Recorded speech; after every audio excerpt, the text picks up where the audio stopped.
nga po ba talagang sinabi ang ating Panginoong Sukristo na ang tao para magtamo ng kaligtasan ay dapat nasa loob ng kawan? At ang kawan, walang iba kundi ang Iglesia ni Kristo. Yan, ating Biblia po ang sumagot sa mga katanungan natin yan.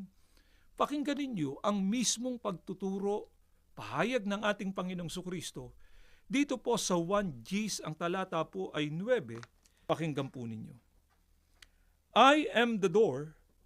Anyone who comes into the fold through me will be saved. Sa pagkakaliwat po sa wikang Pilipino, ako ang pintuan, sino mang pumasok sa loob ng kawan sa pamamagitan ko ay maliligtas. Sana napansin ninyo ito, mga mahal po naming mga taga-subaybay, sa mismong pahayag ng ating Panginoong Sukristo. Ang sabi niya, siya yung pintuan. Ang tao para maligtas, ano ang kinakailangan pong gawin ng tao? Papasok sa kanya.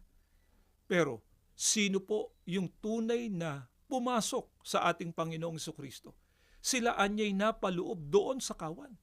Ano po ang tiniyak ng ating Panginoong Sukristo kapag ka ang tao ay pumasok sa kanya at napaloob doon sa kawan? Sila po ang magtatamo ng kaligtasan.